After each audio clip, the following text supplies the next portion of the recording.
한 살이라도 더 젊은 사람한테 이렇게 공이 넘어왔습니다.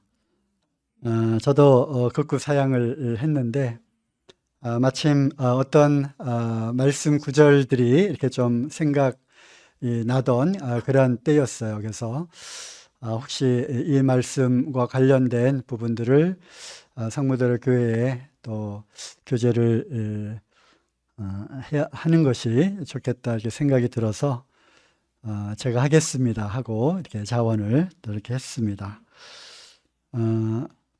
그 말씀은 하박국입니다. 하박국. 하박국 어디 있는지 다들 아시죠? 미가 나움 하박국 스바냐 학계 스가랴 말라기. 네, 거기 있습니다. 네, 하박국을 조금 살펴보도록 하겠습니다. 제가 뭐 성경 강해에 또 능한 사람도 아니고 또 그래서 말씀을 이렇게 쭉 읽어가는 가운데 우리 각자에게 주님께서 말씀을 또 주실 거라고 그렇게 확신을 합니다. 자, 이제 서론을 좀 시작을 하면요. 하박국이 누구인가? 그래서 많은 이제 선지서를 보면 그 선지자에 대한 소개를 또 하는 부분도 있는데 하박국은 전혀 그런 게 없습니다. 다만 우리가 미루어 짐작컨대 우리가 잘 알고 있는 하박국 3장에 가면 음악적 표현의 그 찬송시가 아주 유명한 찬송시가 있는 걸로 보아서 어쩌면 성전에서 음악을 담당했던 그런 예언자라고 생각을 합니다. 그래서 당연히 음악을 담당했던 사람은 이제 레위 지파에 속한 사람이었고 그 가운데에서 주님의 부르심을 받아서 하나님 말씀을 전했던 선지자로 부르심을 받았다고 생각을 합니다. 그리고 이제 시기에 대해서도 주로 이제 선지서를 보면 누구 왕 몇 년에 이렇게 시작함으로써 시기가 더 정확하게 있는 그러한 선지서들이 많이 있지만 여기엔 또 그런 것이 이제 없죠. 다만 1장 6절에 보면 갈대아 사람을 일으킬 것이다 라는 문구로 보아서 갈대아 사람 곧 바벨론을 하나님께서 들어서 사용하시는, 물론 당시에는 아수르 제국이 흥왕해서 잘 아시는 대로 북이스라엘을 멸망시키고 이제 그 흉폭한 그러한 정치를 했던 그 아수르가 있었죠. 그리고 나서 이제 이름도 없었던 신흥 제국 바벨론을 이제 일으키게 되는데 아직 바벨론이 흥왕하고 그리고 이제 나중에 세력을 얻어서 아수르를 함락시키고 결국 예루살렘까지 쳐들어오는 그러한 시기 이전에, 즉 바벨론이 이제 막 일어나던 그러한 시기였다는 것을 알게 됩니다.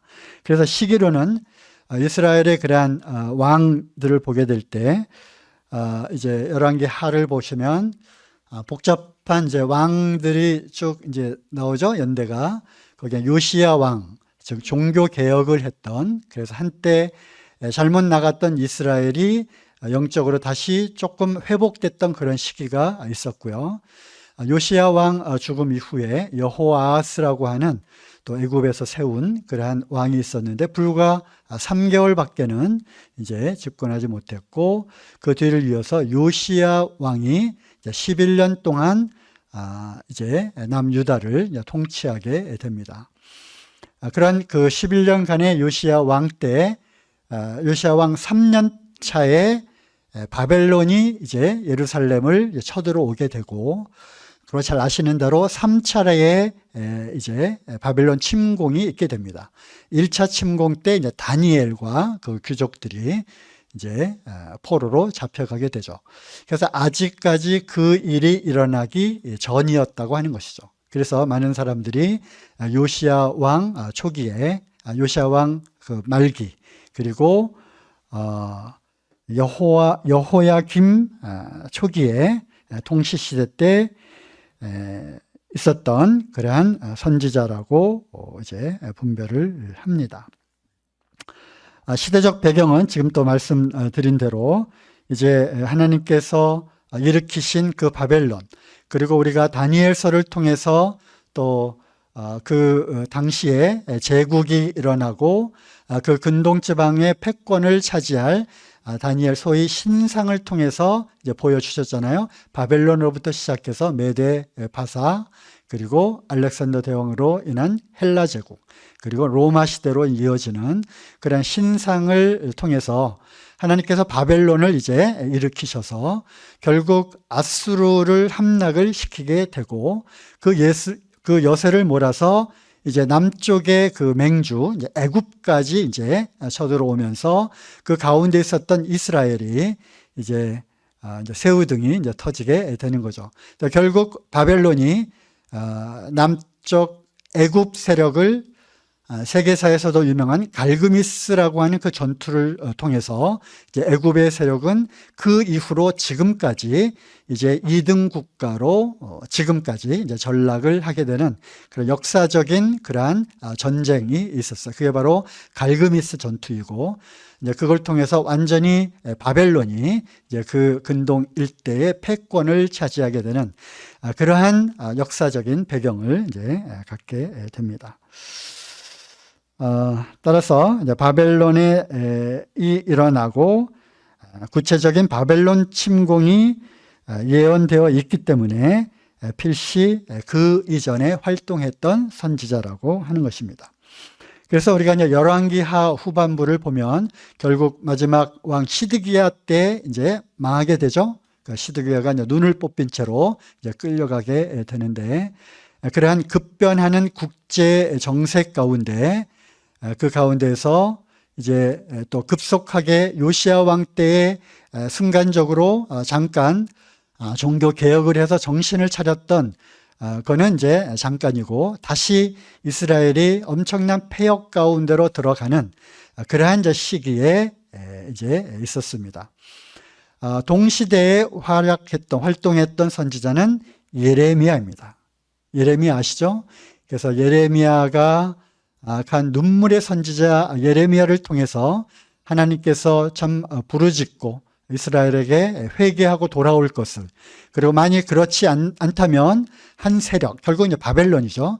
바벨론의 포로로 잡혀가게 되고, 그리고 예언되어 있는 것처럼 거기에서 70년을 이제 포로로 잡혀가게 될 것이다라고 하는 예언이 거기 기록되어 있죠. 어디예요? 예레미야서에. 그래서 우리가 이제 예레미야서를 통해서 그 당시 유다의 어떤 영적인 상태, 그리고 사회적인 어떤 피폐함, 이런 것들을 우리가 참고로 할 수가 있습니다. 예레미야 선지자를 통해서 하나님께서 그토록 이렇게 경고하고 말씀하셨음에도 불구하고 그들은 돌이키지를 않았던 그런 것들을 우리가 이제 알고 있죠. 이것이 이제 여러 가지 시대적 배경이고요. 하박국서를 이제 조금씩 읽어가면서 한번 살펴보도록 하겠습니다. 1장 1절, 선지자 하박국의 묵시로 받은 경고라. 여호와여, 내가 부르짖어도 주께서 듣지 아니하시니 어느 때까지일까? 내가 강포를 인하여 외쳐도 주께서 구원치 아니하시나이다. 그래서 이제 하박국의 질문과 그리고 하나님의 답변을 우리가 살펴볼 수 있는데요. 이제 첫 번째 질문입니다. 어느 때까지 내가 이렇게 부르짖고 외침에도 불구하고 이것을 어느 때까지 내가 보고 있어야 하겠습니까? 어느 때까지 하나님께서 이러한 이스라엘의 남유다의 그러한 패역을 용납하시고 이것을 왜 가만히 보고만 계십니까? 라고 하는, 어떻게 보면 부르짖고 외치는 가운데 이 선지자의 어떤 하나님께 대한 그 불평이 섞여 있는. 그래서 이제 우리가 이 말씀을 쭉 읽어갈 때 우리에게 어떤 부분들이 현 시대를 살고 있는 우리 각자에게 어떠한 부분들이 적용될 수 있는가 하는 부분들을 우리가 또 생각을 하면서 말씀을 이제 읽어가시면 좋겠습니다. 우리가 부르짖고 외침에도 불구하고 하나님께서 그 응답에 대한 그 답변이 속히 내려오지 않는 그런 상황에 대해서 우리는 어느 때까지니까, 다윗의 시편에서도 어느 때까지니까라고 하는 그런 외침 가운데 참 심상이 그 눈물의 그 젖기까지 젖도록 하나님께 부르짖었던 다윗의 그 외침도 우리가 생각이 나는데요. 어느 때까지니까, 도대체 어느 때까지 내가 이렇게 쫓겨다니며 까닭없이 이러한 고난 가운데 있어야 하겠습니까? 라고 하는 부르짖음이 있게 되는 거죠. 물론 하박국의 상황은 다르지만요. 왜 하박국이 그렇게 부르짖고 외쳤는지요? 3절에 보면은 어찌하여 나로 간악을 보게 하시며 폐역을 목도하게 하시나이까?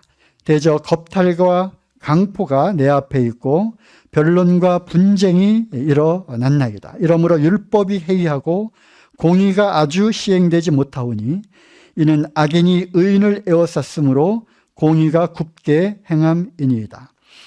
참 경건한 사람들이 억압을 당하고 악인들이 번성하고 형통하는 그런 상황들을 이제 보고 있는 거죠. 당시의 상황을 여기 단어를 통해서 보면 간악, 아주 그 악한 일들이 이제 횡행했고요. 패역함을 보게 되는데, 이 패역은 있는 자들이 또 가난한 자들을 멸시하고 빼앗고 강탈하는 그런 것뿐만 아니라 참 악한 자들이 이제 무수하게 일어나는 그러한 이제 정의가 과연 살아있는지 이런 것들을 또 이제 보게 되는 거죠. 이것을 언제까지 내가 보고만 있어야 하겠습니까? 겁탈이 일어났고요. 유부녀들이 이제 겁탈을 당하는 참 이런 안타까운 일들이 유다 사회에 이제 일어나게 되는 거죠. 또 강포가 있고 성경에 많이 나오는 그런 단어죠. 강포. 이거는 그냥 대등한 관계가 아니라 아주 힘센 자가 약한 자를 이렇게 학대하고 괴롭히는 그 단어가 그냥 강포인 거죠. 그래서 그러한 강포를 보게 되고 변론과 분쟁과 또 하나님의 말씀이 아주 이제 무너졌고요. 또 공의가 참 굽어지고 또 악인이 의인을 에워싸는.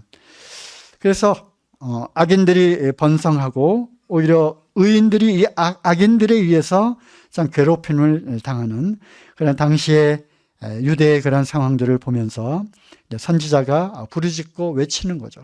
언제까지입니까? 어느 때까지 이러한 간악들을 보고만 있어야 하겠습니까?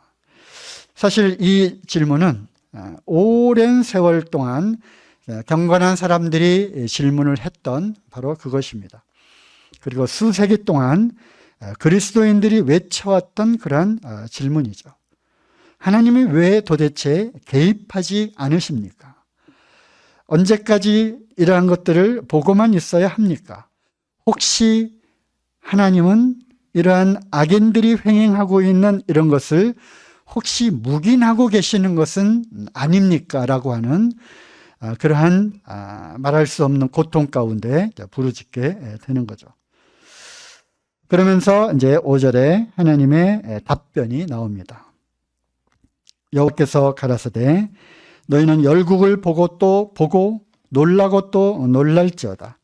너희 생전에 내가 한 일을 행할 것이라. 혹이 너희에게 고할지라도 너희가 믿지 아니하리라. 두 번 반복되는 것은 강조하는 거죠. 너희는 이 주변에 있는 세계 열국들이 어떻게 되어 가는지를 보고 또 볼 것이다. 그런데 그것을 단지 보는 것으로 끝나는 것이 아니라 너희들은 아주 엄청나게 놀랄 것이다 하는 거죠.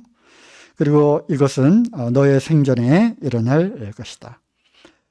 내가 이렇게 말했음에도 불구하고 도저히 너희들은 믿기지 않는 그런 일이 일어날 것이다. 그게 뭐냐면 6절에 나오죠. 보라, 내가 사납고 성급한 백성 곧 땅의 넓은 곳으로 다니며 자기의 소유 아닌 거할 곳들을 점령하는 갈대아 사람을 일으켰나니 그래서 이제 여기에 이제 나옵니다. 내가 갈대아 사람, 결국 바벨로니아 사람들을 일으킬 거라고 하는 거죠. 그래서 바벨론을 일으킬 것인데 그 당시는 아까도 말씀드린 대로 아수르라고 하는 엄청난 그러한 포악한 정치를 하고 북이스라엘을 초토화시켰던 그러한 악한 나라가 여전히 힘을 발휘하고 있음에도 불구하고 저쪽 바벨론의 변방의 한 조그만 민족인 바벨론이라고 하는 나라를 일으켜서 이제 일으킨 그 나라가 이제 많은 열국들을 멸망시키고 이제 여기까지 이제 쳐들어올 거라고 하는 그러한 이야기입니다. 이러한 것들은 그들은 이야기를 듣고도 도저히 믿기지 않는 그러한 일인 거죠. 그죠? 7절, 이제 그들이 이제 상황을 하나님께 말씀하시는데 그들은 두렵고 무서우며 심판과 위령이 자기로 말미암으며 그 말은 표범보다 빠르고 저녁 이리보다 싸나우며 그 기병은 원방에서부터 빨리 달려오는 기병이라. 마치 식물을 움키려 하는 독수리의 나름과 같으니라. 그들은 다 강포를 행하러 오는데 이제 바벨론에 대한 그런 특성을 이제 이야기를 하는 거죠. 앞을 향하여 나아가며 사람을 사로잡아 모으기를 모래같이 많이 할 것이요. 어떻게 열국들을 하나씩 이제 점령을 할 거며 또 그러한 포악한 그 정치를 할 것인가를 이제 이야기를 하는데요. 9절, 그들은 다 강포를 행하러 오는데 앞을 향하여 나아가며 사람을 사로잡아 모으기를 모래같이 많이 할 것이요. 열왕을 멸시하며 방백을 취소하며 모든 견고한 성을 비웃고 흉복을 쌓아 그것을 취할 것이라. 그들은 그 힘으로 자기 신을 삼는 자라. 이에 바람같이 급히 몰아 지나치게 행하여 득죄하리라. 그래서 하나님께서 이 바벨론을 일으키실 것이다. 그런데 그 바벨론의 특징은 아주 흉폭하고 그리고 어떠한 견고한 성들도 아주 우습게 무너뜨리고 그리고 아주 모래처럼 바람처럼 질풍노도와 같이 쳐들어오게 될 것이라고 하는 것입니다. 그리고 그들은 그 힘을 너무나도 그 갑자기 막강해진 그 권세와 그 권력을 이제 자기의 신으로 삼는, 그리고 그들의 결국 우상은 바로 자기들의 힘이었죠. 물론 우리는 알고 있죠. 그 이면에는 열왕을 세우고 패하시고 나라를 세우시고 패하시는 그 권세가 하나님께 있다고 하는 것을 우리는 알잖아요. 그죠? 그럼에도 불구하고 그들은 그들의 힘으로 득세한 줄로 알고 이제 그러한 이제 전쟁과 또 지배와 통치와 아주 흉악한 그러한 형태로 이제 다가올 것이라고 하는 것이죠.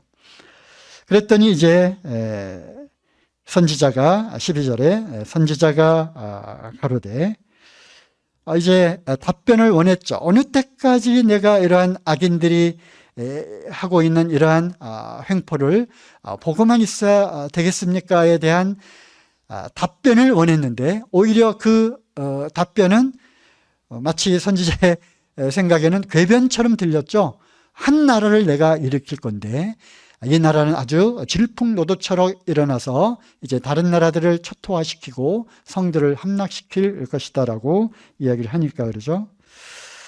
그랬더니 선지자가 이야기를 합니다. 여호와 나의 하나님,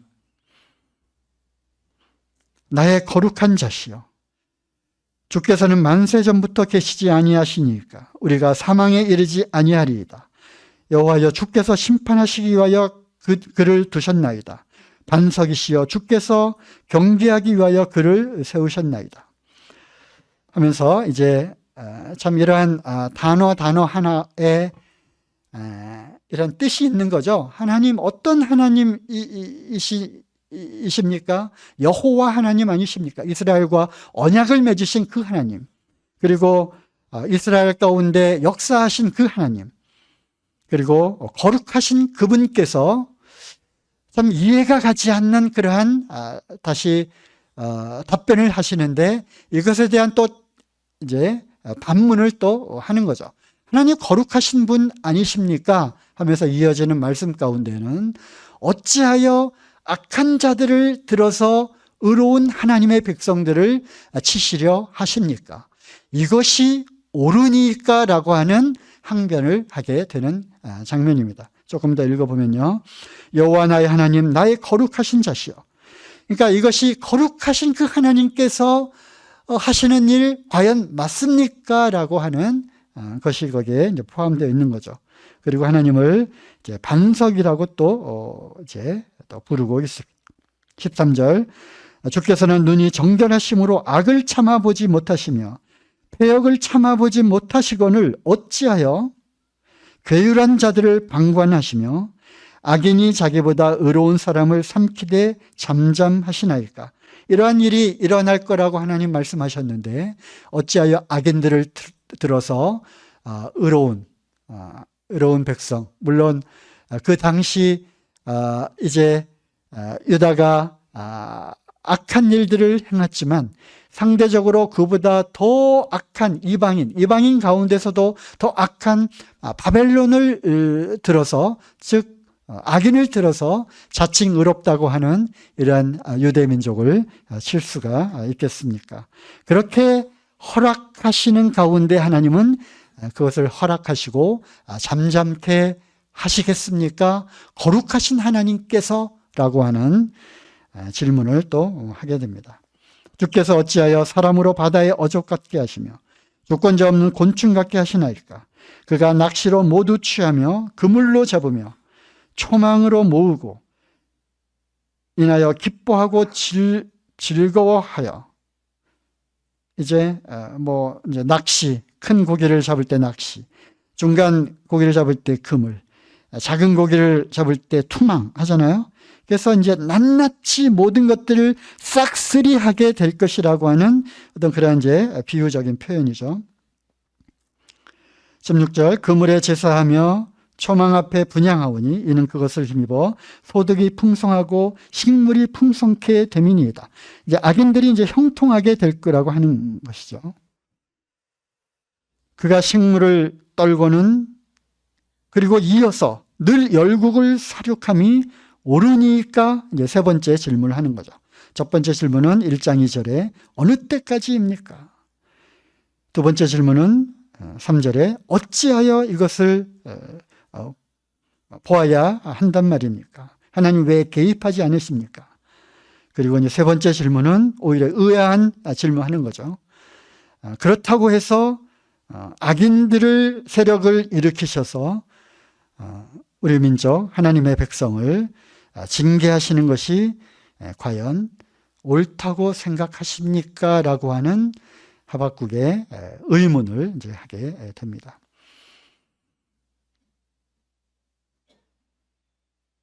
이렇게 이제 하나님께 의문을 제시했던 또 선지자가 한 명 있죠. 누굽니까? 요나죠, 그죠? 요나. 하나님께서 니느웨로 가라고 하는 그런 말씀을 들었을 때 그것이 과연 옳다고 생각하십니까? 속으로 생각하고 도망을 갔잖아요. 그래서 요나는 그렇게 행동을 했는데 하박국은 어떤 행동을 했냐면 2장 1절에 내가 내 파수하는 곳에 서며 성류에 서리라. 하박국 자신을 얘기하는 거죠. 그가 내게 무엇이라 말씀하실는지 기다리고 바라보며 나의 질문에 대하여 어떻게 대답하실는지 보리라. 이제 하박국의 태도는 파수하는 곳에 서겠다. 성류에 서겠다는 겁니다. 이 파수꾼이 하는 역할은 멀리 어느 어떤 전령 또는 어떤 침입자, 멀리 이제 내다보는 거죠. 그리고 파수꾼은 항상 교대로 근무하기 때문에 항상 기다리고 인내하는 역할을 하는 거예요. 그래서 그 파수꾼의 심정으로 어떻게 하겠다? 내가 기다리고 바라보며 보리라. 이렇게 하박국의 태도를 보입니다. 우리가 여러 가지 우리가 알 수 없는 참 하나님 왜 그렇게 하십니까? 이렇게 하는 것이 정말 하나님 공의로운 하나님 맞습니까? 그리고 나를 사랑하시고 선하시고 나를 위하시는 하나님이신데 나의 그 간절하고 그 애절한 것이 어떤 나의 이익을 위한 것이 아니라 하나님의 공의를 실현하는 그러한 간절한 기도임에도 불구하고 왜 답변하지 않으십니까에 대한 답답함이 우리 모두에게 있으리라고 생각을 합니다. 그럼에도 또 때로는 하나님이 어떤 답변을 하시는데 그것이 내 생각과는 너무나도 다른 그러한 답변을 말씀으로 주시게 될 때 우리는 또 의아한 질문을 하죠. 그렇게 하시는 것이 정말 하나님 뜻 맞습니까? 라고 하는 또 질문을 하게 됩니다. 그렇지만 하박국의 태도는 하나님의 말씀이 임할 때까지 기다리고 바라보고 바라는 그러한 모습을 또 보게 됩니다. 그랬더니 하나님께서 답변을 하십니다. 2절 하나님 여호와께서 내게 대답하여 가르치되 너는 이 묵시를 기록하여 판에 명백히 새기되 달려가면서도 읽을 수 있게 하라. 그러니까 확실하게 이것을 뚜렷하게 분명하게 이것을 기록하라는 것입니다. 이 묵시는 정한 때가 있나니 그 종말이 속히 이르겠고 결코 거짓되지 아니하리라. 비록 더딜지라도 기다리라. 지체되지 않고 정령 응하리라. 그래서 정한 때가 있다. 조바심 내지 말고 기다리라는 것입니다. 하나님의 때와 하나님의 방법이 있어서 하나님의 방법으로 하나님의 때에 행하실 것이라고 하는 것입니다. 우리 하나님은 주권 창조주이시고 그러므로 만유의 주제이십니다. 주권자이십니다. 이 우주 만물을 통치하시는 통치자이십니다. 소유주이시고요. 그러므로 임의로 모든 일들을 행하실 수 있는 권한이 있으신 분이십니다. 그리고 우리 하나님 어떠신 분이십니까? 능치 못할 일이 없으신 하나님이십니다. 영원부터 영원까지 계신 분이시고요. 또 광대하신 분이십니다. 은혜로운 분이시고 자비로우신 분이시고 사랑으로 충만하신 분이십니다. 공의의 하나님이시고 거룩하신 하나님이시죠. 이러한 하나님이 어떠하신 분이라고 하는 것을 우리가 너무나도 잘 알고 있지 않습니까? 그러한 하나님을 우리는 끝까지 신뢰하는 것입니다. 그러므로 하나님께서 보고 계시고 충분히 그 상황과 그 사태를 알고 계시는 것입니다. 그러므로 우리는 잠잠하여 기다릴 뿐이죠. 4절 보라 그의 마음은 교만하며 그의 속에서 정직하지 못하니라. 그러나 의인은 그 믿음으로 말미암아 살리라. 그래서 이제 제가 생각했던 바로 그 말씀이 바로 이것이에요. 잘 알고 있는 말씀이잖아요. 오직 의인은 믿음으로 말미암아 살리라. 이 말씀이 이제 토대가 되어서 신약 성경에 세 군데나 이 말씀이 인용돼서 나오죠. 그죠? 첫 번째는 로마서에 나오죠. 로마서 복음에는 하나님의 의가 나타나서 믿음에 이르게 하나니 오직 의인은 믿음으로 말미암아 살리라 하는. 그래서 여기에 나오는 로마서에 나오는 말씀은 결국 이신칭의. 그래서 복음 즉 믿음을 통해서 의롭게 되는 이신칭의가 이제 이 하박국 말씀을 통해서 적용이 되는 거고요. 두 번째는 갈라디아에서 나오는 말씀이죠. 율법으로는 구원을 얻을 만한 육체가 없느니 율법으로는 이제 죄를 깨달음이라. 그러므로 하나님의 한 의가 나타났다. 그래서 예수 그리스도를 믿는 믿음으로서만 의롭게 되는. 그래서 율법의 행위로서가 아니라 오직 예수 그리스도를 믿는 믿음으로 의롭게 되는. 그래서 오직 의인이 믿음으로 말미암아 살리라는 말씀이 거기 이제 나오는 겁니다. 또 하나는 히브리서에 나오죠. 그죠?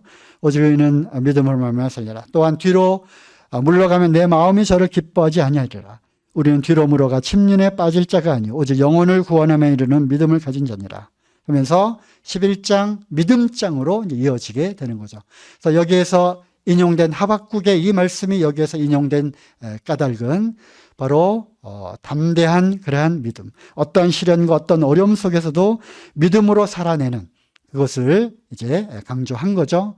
그래서 여기에서의 히브리서에서 나오는 말씀은 살아내는, 살리라 여기에 강점을 둔 것 같아요. 어떻게 어떤 고난과 핍박이 있다 할지라도 믿음으로 살아내는, 그리고 많은 그런 믿음의 선진들이 어떻게 살아내왔는지에 대한 또 예를 들어서 말씀하는 거죠. 그렇다면 여기서 이제 하박국에서 말씀하시는 2장 4절에 나오는 이 신약의 모든 말씀의 모태가 되는 이 말씀, 이거는 절대적인 신뢰, 아까 말씀드렸죠. 하나님 어떠하신 분인가를 우리가 안다면 그분에 대한 그 절대적인 신뢰를 바탕으로 한 신실함, 그리고 그것에 대한 확고함, 이것이 바로 하박국이 이야기하는 오직 의인은 믿음으로 말미암아 살리라는 그러한 말씀이라고 생각을 합니다. 그리고 이제 그 이후에 나오는 5절 이후에 나오는 말씀은 갈대아인, 즉 바벨론에게 내려지는 하나님의 심판에 대한 말씀이 쭉 나오는데 시간 관계상 다 읽을 수는 없고요. 여기에는 5군데의 화 있을진저라고 하는 말씀이 반복이 됩니다. 즉 바벨론에게 임하는 하나님의 공의로운 심판에 대한 말씀이 나옵니다. 그들의 그 침략과 착취, 탐욕, 그들의 잔혹성에 대한 하나님의 심판, 그들의 방탕함, 그리고 우상숭배에 대한 하나님의 공의로운 심판이 이제 거기서부터 시작돼서 19절 그리고 20절까지 이어지게 되는데, 그 바벨론에 대한 하나님의 공의로운 심판을 말씀하시면서 20절 오직 여호와는 그 성전에 계시니 온 천하는 그 앞에서 잠잠할지니라. 그래서 하박국이 생각했던 것, 즉 참 악인을 들어서 하나님의 백성인 그 유대가 비록 폐역 가운데 있었지만 저렇게 악한 자들을 들어서 의로운 백성을 징계하는 그 하나님의 방법이 과연 옳습니까에 대한 하나님의 그 말씀은 결국에 가서는 하나님의 공의로운 심판이 바벨론뿐만 아니라 이것이 적용되는 모든 이방 나라에도 다 적용된다고 하는 하나님의 말씀을 이제 받게 됩니다. 그러므로 오직 여호와는 그 성전에 계시니 온 천하는 그 앞에서 잠잠할지니라. 그래서 하나님 앞에 우리는 잠잠해야 하는 것입니다. 왜 그렇게 하십니까? 왜 가만히 계십니까? 그게 과연 옳은 방법입니까? 왜 이렇게 하는 것이 정말 좋은 것 같은데 왜 그렇게 하지 않으십니까? 이런 모든 것들에 대해서 우리의 입을 막고 하나님 성전에 계십니다. 하늘과 땅이 그 다르듯이 우리가 감히 하나님의 그 생각과 그 깊은 뜻과 그 방법을 알 수가 없는 거예요. 그래서 우리는 하나님은 그 성전에 계십니다. 다 보고 계시고 다 알고 계시기 때문에 우리가 해야 될 일은 그 앞에서 잠잠하게 기다리고 바라는 것이죠. 그리고 이제 잘 아시는 하박국 3장으로 이어집니다. 시기니옷에 맞춘 바 선지자 하박국의 기도라. 이것이 하박국의 기도, 그리고 하박국의 찬송시로 이어지게 되는데 놀라운 이제 반전이 일어나는 거죠. 그 반전. 이 짧은 3장에 걸쳐서 전부 56절에 있는 이 짧은 구절을 통해서 극적인 반전이 일어나는 거예요. 그러니까 승화되는 거죠. 승화. 그래서 하나님의 이러한 놀라운 뜻을 선지자가 깨닫고 나서 이제 할 일은 뭐예요? 하나님을 찬양하는, 하나님께 감사하는, 그것이 이제 찬송시로 승화가 되는데요. 2절에 여호와여 내가 주께 대한 소문을 듣고 놀랐나이다. 여호와여 주는 주의 일을 이 수년 내에 부응케 하옵소서. 잘 아시는 그런 말씀이죠. 아, 그렇군요. 그렇다면 이 주님의 일을 속히 이루어 주십시오. 이 수년 내에 하나님의 이 행하시는 이 일들을 속히 이루어 주십시오. 이 수년 내에 나타내시옵소서. 그렇지만 그 진노 가운데 있을지라도 이스라엘을 향한 하나님의 긍휼은 절대 잊지 말아 주시옵소서 라고 하박국의 청원, 탄원과 기도가 3장에 와서 바뀌게 됩니다. 하나님께 모든 것을 이제 의뢰하고 맡기게 되는 거죠. 그러면서 그런 진노 가운데 있게 될지라도 긍휼을 잊지 말아 주십시오. 이렇게 기도를 합니다. 그리고 이제 3절부터는 시간이 많이 가서 다 읽지는 않겠고요. 하나님의 임재하심과 하나님의 영광과 하나님의 그 어미하심과 하나님의 능력을 이제 말씀하십니다. 물론 길게는 이것이 임마누엘 하나님, 예수 그리스도, 장차 오실 예수 그리스도를 통해서 구원하시고 결국 악인들이 심판을 받을 것이라고 하는 그러한 찬송시로 쭉 이어지게 됩니다. 13절, 14절 보시면 이제 그 악인들의 머리를 치시고 14절에 그들의 전사의 머리를 그들의 창으로 찌르실 것이다라고 하는 하나님의 공의로운 심판이 결국에는 그들에게 임할 것이다라고 말씀을 합니다. 그리고 이제 이어지는 17절 말씀, 잘 아시는 말씀이죠. 비록 무화과 나무가 무성치 못하며 포도나무에 열매가 없으며 감람나무에 소출이 없으며 밭에 식물이 없으며 우리의 양이 없으며 외양간에 소가 없을지라도, 무화과 나무, 포도나무, 감람나무는 다 이스라엘에 대한 그런 상징이죠. 이것이 다 아무 열매를 맺지 못하게 될 거라고 하는 것입니다. 밭에 식물이 없고 이 농사 짓는 사람들에게 식물이 없는 것은 정말 완전히 망하는 거죠. 우리의 양이 없는 것, 이게 목축업을 하는 사람들이 있어서 이제 양이 없는 거예요. 외양간에 소가 없어도, 양과 소는 또한 목축뿐만 아니라 제사, 제물로도 필요했던 거죠. 이것이 다 없는 거예요. 없어지는 거예요. 우리가 이 말씀들을 우리가 처해 있는 그 상황 가운데에서 우리가 위로를 받는 그런 말씀으로 우리가 자주 인용을 하죠. 하지만 이 상황을 보게 되면 아직 이루어지지 않을 미래에 대한 이야기를 하고 있는 거예요. 이제 장차 바벨론이라고 하는 그런 강대국이 일어나서 흉폭한 아수르보다도 더 흉폭한 그런 나라가 쳐들어와 밀고 들어올 것인데, 그렇게 되면 온 이스라엘과 유다 땅은 초토화될 것이다. 무화과 나무, 감람나무, 포도나무는 물론이고 이러한 양과 소, 이 밭의 소출, 싸그리 다 없어질 것이다는 거죠. 이것이 다 완전히 망하게 될 것이다. 그럼에도 불구하고 뭐죠? 나는 여호와로 인하여 즐거워할 것이다. 나의 구원의 하나님을 인하여 나는 기뻐하리로다. 현재 처해 있는 상황이 아니라 앞으로 예정되어 있는 이러한 상황일지라 할지라도 하나님의 그 공의로움, 하나님의 의로우심과 그 선하심, 그리고 하나님의 절대적인 그 하나님의 주권에 모든 것을 맡기는 것이죠. 그러므로 오직 의인은 믿음으로 말미암아 살리라. 절대적인 하나님의 주권에 대한 절대적인 신뢰를 보여주는 겁니다. 그러므로 그것이 승화되어서 나는 여호와로 인하여 즐거워할 것이다. 나의 구원의 하나님을 인하여 기뻐하리로다. 참 이 고백, 이 찬송시는 수세기 동안 이어져 오는 고난 가운데 있는 그 그리스도인들에게, 그리고 정말 까닭없이 언제까지입니까 외쳐왔던 수많은 그리스도인들에게, 그리고 도저히 이해가 가지 않는 하나님의 그 방법들에 대한 그 해답, 그리고 그것이 승화되어서 어제 찬송시로 이렇게 승화되었다고 하는 이 놀라운 이 말씀을 통해서 많은 그리스도인들이 위로를 받고 오히려 하나님을 찬양하는, 그리고 하나님의 그 주권적인 그 섭리 아래에서 기뻐하는 그러한 동기가 되는 귀한 말씀이었다고 생각을 합니다. 그리고 이제 이 클라이막스가 끝나고 다시 커튼콜이 나오잖아요. 커튼콜. 그럼 다시 딱 해서 또 나와서 한 번 더 인사를 하잖아요. 그 커튼콜 말씀이 이어져 나옵니다. 18절, 19절. 주 여호와는 나의 힘이시라. 나의 발을 사슴과 같게 하사 나로 나의 높은 곳에 다니게 하시리로다. 주 여호와는 우리의 힘입니다. 여호와로 자기 백성을 삼는 자는 복이 있도다. 그래서 시편 말씀이 또 생각이 났습니다.